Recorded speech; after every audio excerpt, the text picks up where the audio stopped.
I'm just wondering if anyone's still signed up for that Hello Pish stuff you get in a box delivered to your house. I've never used the service, but I can only imagine that you're waiting all fucking week for your box to arrive. If it's not been stolen off the doorstep, you maybe come home or something and there it is. Some cat sitting on the top of the box, pissed in the box and everything. And or a dog or something's pissed in it. Cats are usually quite clean, aren't they? And yeah, the dog's pissed on the box outside your door. And you take it in and you split it open and you find you've got fucking 4 tatties and a carrot. And maybe a cooking apple or something like that, and that's your lot. It's a home address broadcast because it's pouring the rain. Well, it's that kind of drizzly stuff you get in February, that kind of miserable stuff that you wish that you'd gone to Egypt or something. It's what date is it? It's the 4th of February, 2023, Saturday afternoon, 10 minutes to 4. I think up and down snoozing. I was down at B&M, changing the subject already.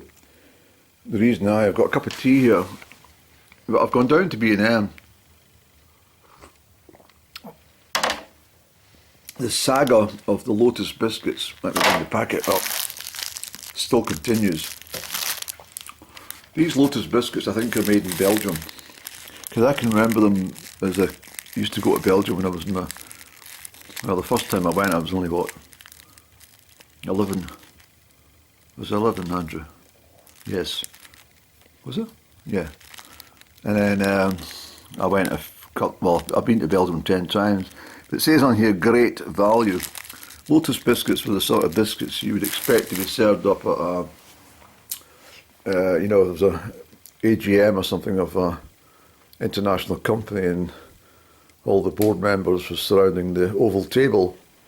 That's the sort of biscuits that would be on display. But now they've ended up on the shelves of B&M at different prices every time you walk in.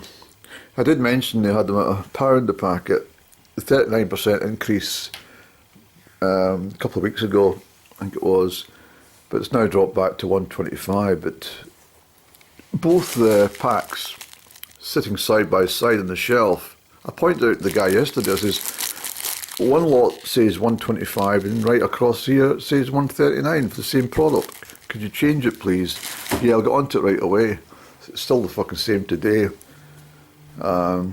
He was strolling around, looking like he was very important because he was in the company of looks like an area manager. And I was going to interrupt him and say, listen mate, I told you yesterday to get that sorted, but you didn't fucking heed my attention, so can you do it today please? But I thought, nah, that's just been a bit aloof, and I thought, no, that's not my nature. But although I do like fucking correcting people when things are wrong. And I couldn't see the normal manager. I think he's probably been upstairs shouting across to his assistant, got this here, guess the price, £2.40, no, make it higher, £3.70, a bit lower. Okay, because I think that's the way they operate. I don't think there's any justification for any of the increases in B&M. I don't think the store's going to last, perfectly honest. I think it's fucked already. And if the discount stores are struggling, it doesn't say much for the British economy, does it? But, it's not really a discount store. I strolled round and I thought, will I not? I've survived without wine gums for weeks, if I think about it. A good 3 weeks, I think, after the last wine gum I've had.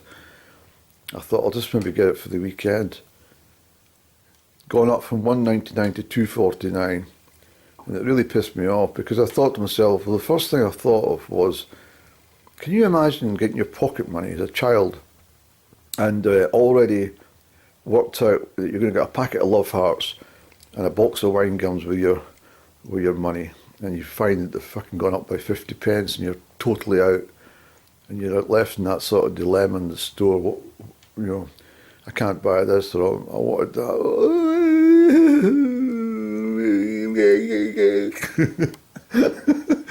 And I think it's a damn shame.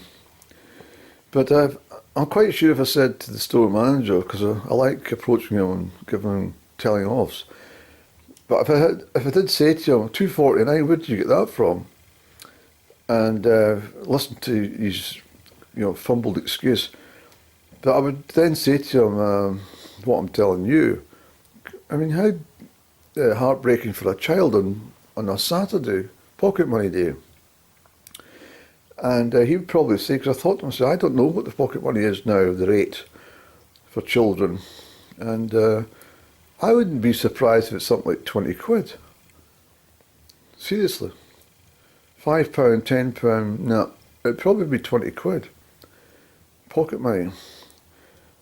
Well, I used to get 15 pence. 15 pence, I promise you, it was 15 pence, 10 pence and 5 pence. The old 5 pence coins.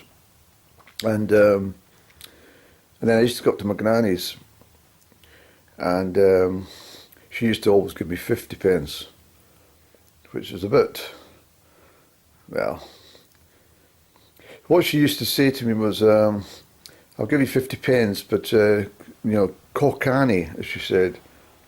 And I did cockany. And what I found by getting a small amount of pocket money was it was a great grounding for financial management later in life. That you only had certain funds allocated to you, and you had to make that go. So whatever you bought with your pocket money, that was it for the next 7 days. But because of that, I took a job quite early. I was 7-year-old when I first went to tatty picking, of course, maybe younger if I think of it. But certainly I had a paper round by the age of 7, and that continued right through to my teens, up until I left school. I did get sacked from a couple of the shops during the winter months, which I now realise was entirely down to seasonal affective disorder, but it wasn't established at that point in my life. But I used to be quite a early riser most of the year, but in the winter months I couldn't wake up. And I'm not going into all the stories about it, but I remember getting sacked from, the point of being is when you work for your pocket money, you're then not getting the 15 pence, you're now getting £3 or something. Enormous sums. I can remember getting £1.80 for my week's work. But certainly it went up and then up and up, and I really found that I was quite wealthy, even as a teenager. And certainly with this in mind, I was able to, manage my money quite well. I've lost my train of thought. Andrew, what were you going to talk about there? You were talking, yes. One of the ways I got sacked was from Campbell's, the newsagent. Poor David Campbell passed away. Very sad to hear that. He was a very fine chap indeed. And I remember his father, I think I mentioned this before, but I can remember his father, Sam Campbell, and he used to be immaculate in the shop, and he wore the spats, shoe coverings to keep your shoes highly polished and at all times. And I'm not joking, immaculate. But David had received a phone call from Gwyder House Hotel.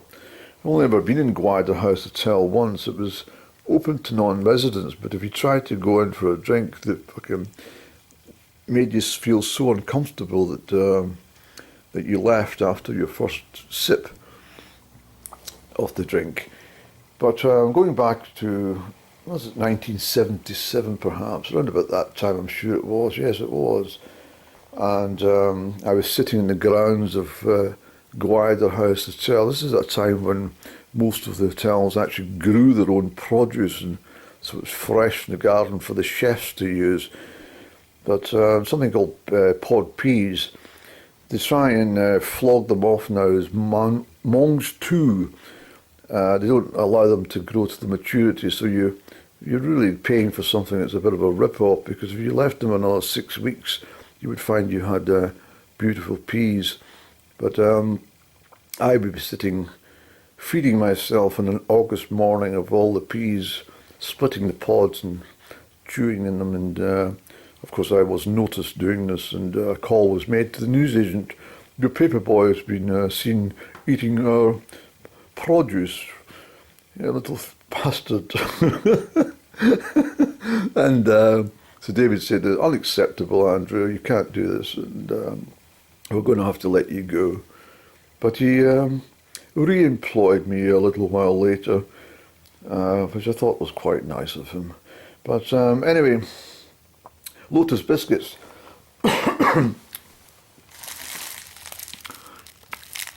I'm really thinking, I mean, this is them here. They're very nice. They're like a caramel. They're almost like brown sugar. It's almost like eating tablet which hasn't set, that type of thing. They do taste very nice, I have to say. You can't eat a lot of them, and that's why they're so good value, because you eat one and you don't want another one for a couple of days. Unlike some biscuits, you can scoff the whole fucking packet because they're lacking taste. But I was just thinking that with the Lotus biscuits variant in prices, when I used to work as, I'm going back some time now, but when I used to work as a stockbroker in the futures market, something like this would be right up my street. An ideal way to make bundles of cash. If biscuits, Lotus biscuits wouldn't be on the futures market, of course. I can imagine phoning some of my brokers in Chicago and saying, we're going to make a judgment call on Lotus biscuits selling at £1.41 by the May 2023. What price will you give me? And are you sure? Well, they were only selling at 99 pence. Yeah, but I've got a hunch there'll be 141. Okay, we'll begin about 8% on that one. Okay, give me 20,000 Lotus biscuits packets, and as you can see, they come in 10. I think is it 10? I don't know. I can't read, but they come in like this, double stacked. So I think you've got about 20 biscuits in there. And oh bloody hell, my film's going to go. But I might have to break. I'm sorry folks, but my film's going to go. I have to delete some footage. So apologies for this.